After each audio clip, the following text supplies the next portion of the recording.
Ну а сейчас же мы будем знать мнение людей, мнение наших корреспондентов на то, что происходит в стране. Ярик Кучеренко подробнее расскажет, проанонсирует свои включения и темы, которые сегодня будут обговариваться на протяжении эфира «112 минут» программы.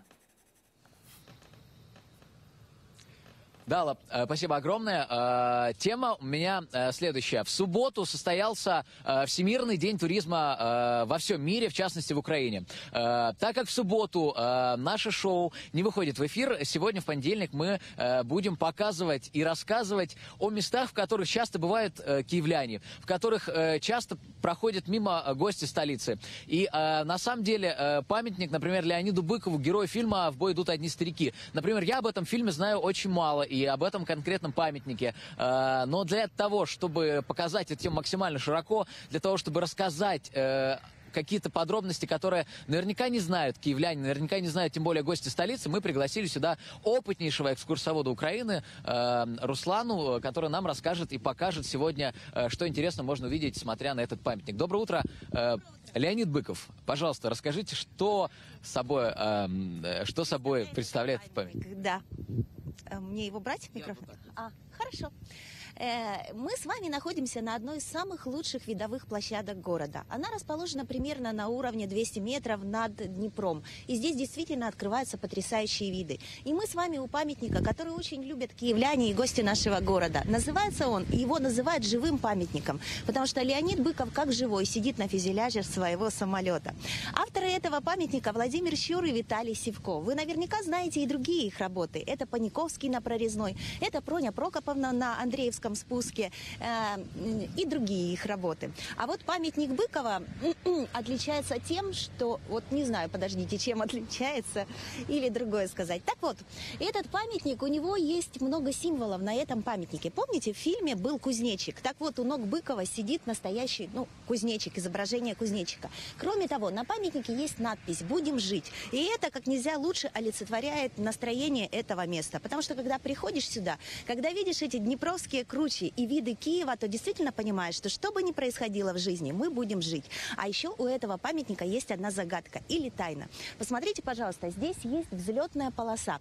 И поэтому, наверное, сюда приезжают молодожены. И поэтому сюда приезжают люди, которые начинают что-то делать. Потому что говорят, что если задумываешь новое дело, нужно прийти сюда, нужно пройтись по этой взлетной полосе, спрыгнуть оттуда, и тогда это задуманное дело обязательно свершится. Вот прямо спрыгнуть со склона, невысоко? Со склона спрыгивать не надо, прямо спрыгнуть вот с этого уступа, где начинается как бы взлет. И вот это вот будет взлет ваших дел.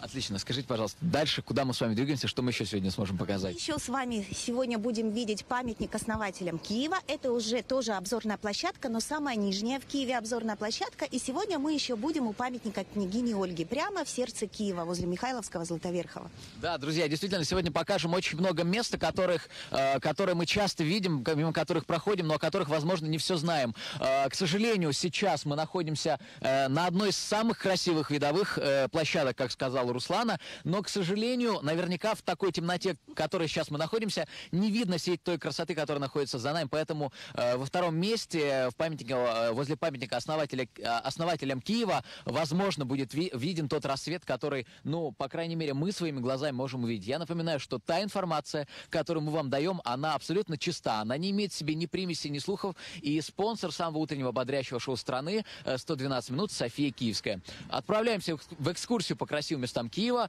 Вы нам пожелаете удачи и ждите следующего включения.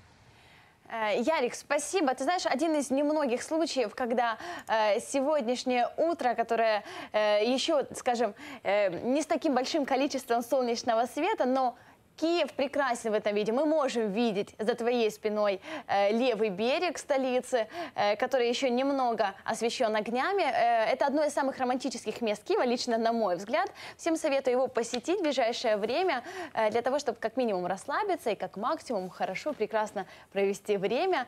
А пока же мы продолжаем бодрое утро и утреннюю информационную программу «112 минут».